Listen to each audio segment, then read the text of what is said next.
Welcome to another video from Big Country. Like the video, share the video, and hit that bell notification when you subscribe.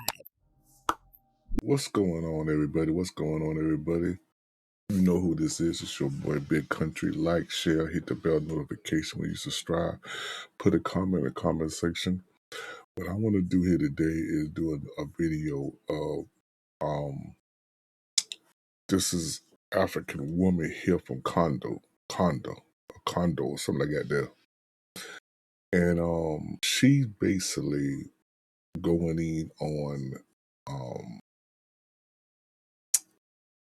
how her fellow Africans, like they're trying to go to war against Black Americans, and the things they saying and stuff like that there. And I don't want to take too long on it. I really want you to hear what she got to say. So here we go. Come to the front. Come sit down well. Sorry about that, y'all. So this conversation this message is for my fellow Africans. Oh yeah, make me come to the front. Come to the front. Come sit down well. So this conversation that is going on around FBA boycotting African businesses. This conversation is annoying me. It overvexes me. Especially the way Africans have responded to it. So I thought I should come in here and say, a few things, give my own 2 cents into the issue. First, I'm very disappointed to see Africans going around, instead of it this being a time for them to listen and find out what this is about, they're going around insulting these people, insulting the Black Americans. I'm hearing things like they're lost and they don't have culture. Are you kidding me? Which people are lost and don't have culture? I want to stop right there for 1 minute. I'm sorry and apologize on that. That's what a lot of Africans saying, that we are lost. We don't have culture. Well, let me tell you something about, y'all said we forget about the African culture. That was back for our ancestors who was stolen and bring over here to this country. That was our ancestors. We didn't forget about it. We learned. We learned from watching movies. We learned from being in school. We learned from reading textbooks. We learned from reading books. We learned our African culture. Just because we ain't putting on y'all clothes, singing y'all songs, and do the African ways, that didn't mean that we forget our culture. No, it don't mean that. Our forefathers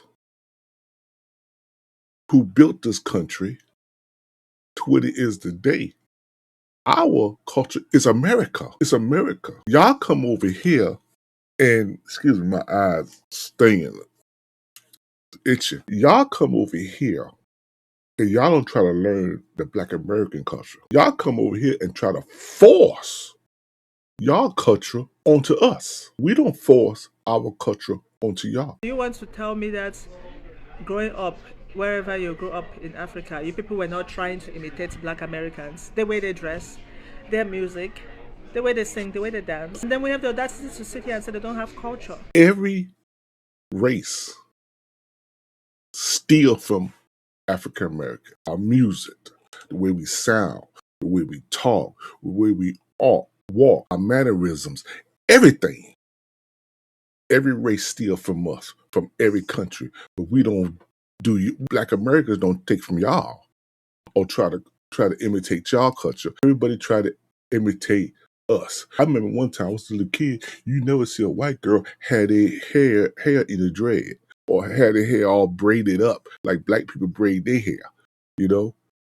Now everybody doing the hairdo and everything. When growing up, everybody wanted to be like them. Maybe it's only when we came to America that white supremacy has, brainwashed us to think that they're inferior. But no, they have culture, and their culture is actually worldwide. A lot of people steal their culture. And we say they are lost, that they don't know their history. Are you kidding me? I learned about my history from these people. I didn't know about any of the great African kingdoms. I didn't know about the greatness of our ancestors until I came here and learned from these people, from their history. I had to learn my history from them, and you have the audacity to sit here and say that, they don't know their history. Do we know our history in Cameroon? Do we know our history in Africa? We learned from the history books of the white man that told us that we are lucky that they came here and saved us from ourselves. We don't even know our history. We had to learn it over here from African Americans. So please, Stop throwing such insults because they're not even real. We should be grateful. We're here because of them. We're here because of all the hard work they put, all the rights that they fought for, and we're coming here today to enjoy those rights that they fought for. We even get the benefits of those rights more than they who fought for the rights. And yet we have the audacity to hold our noses and say, oh, you know, they're dumb, they're stupid, they're this or that, they're lazy, and they don't know their culture, they're lost. How dare us? How dare us? This is so annoying.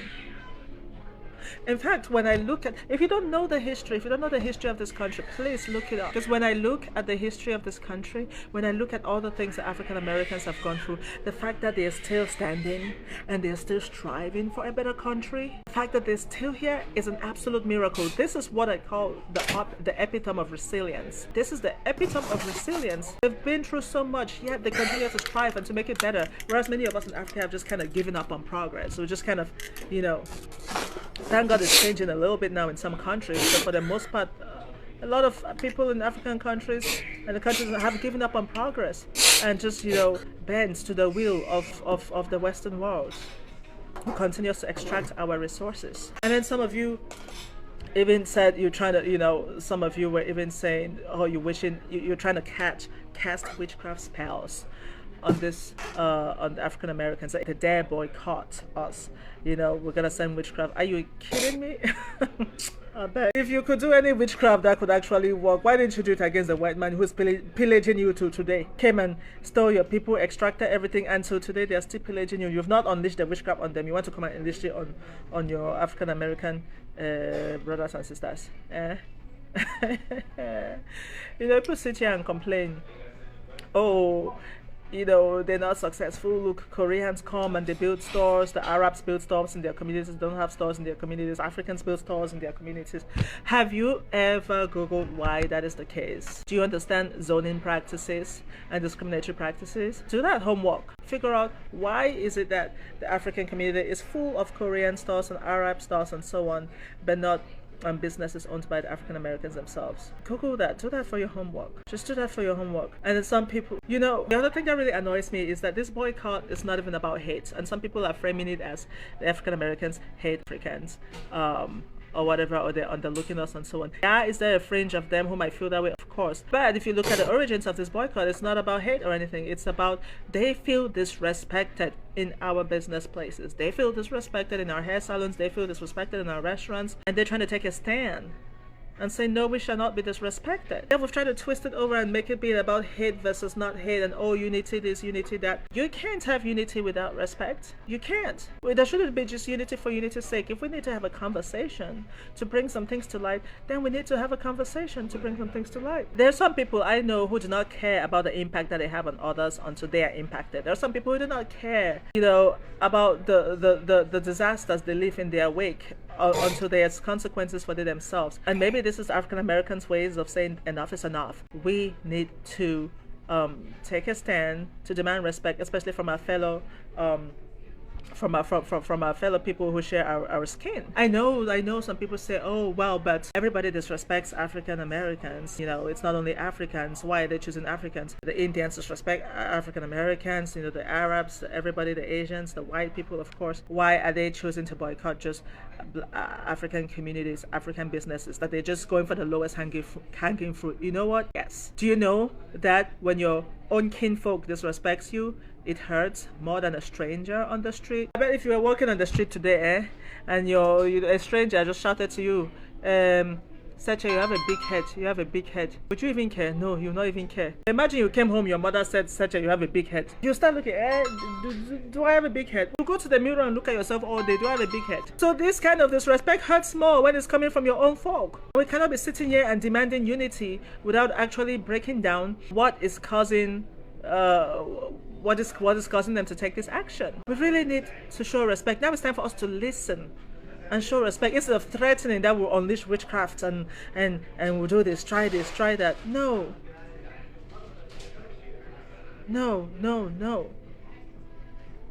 America has an abusive relationship with African Americans, and Africans coming in to act like this is like being enablers of that abuse. And when people are enabling abuse, you cut them off too. You gotta cut them off. They're not healthy. So I even see this. So do I support?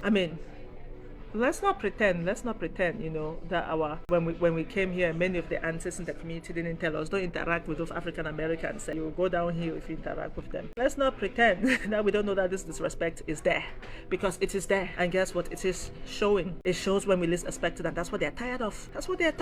So let's not pretend. Don't worry about the boycott. Those people who have been treating their customers right, I don't think their customers will boycott them. They will still go to them if they've been getting good treatment. But those who have not been getting good treatment and been holding their noses, now is their excuse to just not do that and try to demand some respect. So I think this conversation is very important. I mean, do I support the boycott? I don't know, but I totally understand it.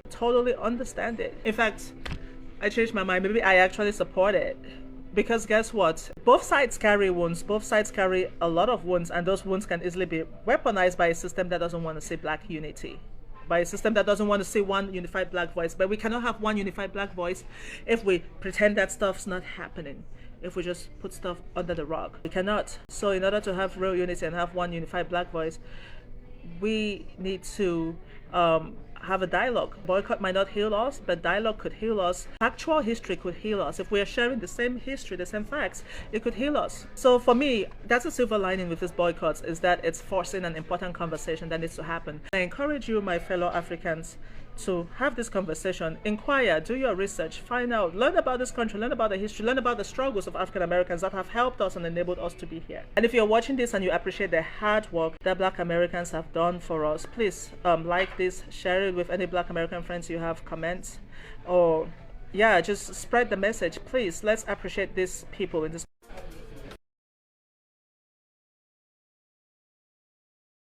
I didn't want to play all of it. It was a 10-minute video, but I had to do it because I think what she said was very important. It was real good of what she said. What she definitely said, her disappointment of her fellow Africans, a way they coming over to our country and disrespecting us, you know. And the most important thing is dialogue. I think it's very important that Black America and Africans need to sit down at the table and talk. Need to sit at the table and talk to get dialogue and see why is so much hatred between our cousins, you could say. Our cousin. We have the same skin color and stuff. And sit there and keep saying that we forget our culture or we don't have no culture. We have a culture. We have a culture when we built this country. In our music, in our rap, the stuff we do, everything we do that is in America, that Black America done. This is our culture. Martin Luther King is our culture. Malcolm X is our culture. All the forefathers who fought for not only rights for Black Americans, but also for everyone. You see what Donald Trump and these racist white people trying to do? They're trying to take all of it away because they want this an all-white country. They want white to rule everything because they honestly believe in their own cracked up mind that white people is superior than Black people. And you look at the destruction, the wars, everything that's in this world and this country, it been done from the white man, not Black people. So this is something very important, and I need to get off from here because it's going on 16 minutes, that we need to sit down at the table and have a dialogue, have a conversation, a reasonable, intelligent conversation to get as one. Because the war against everybody, against Black Americans, I don't know what it stands for, because we are here in America today, and bro, the racist white people do not want us here. Put a comment in the comment section. I greatly appreciate it. I would love to have good dialogue. If you come with disrespect for anyone, racist comments or whatever, you will be reported to YouTube, because I hear YouTube is tightening up on this, so you will be reported to YouTube and whatnot, and I don't want to hear nothing on my channel about me taking off. Come with respect. Like this video, share the video, hit the bell notification, y'all, and we'll do more videos later. Peace. Thank you for watching James Unscripted. Please like the video, share it, hit that bell notification when you subscribe, and don't forget to drop a comment below.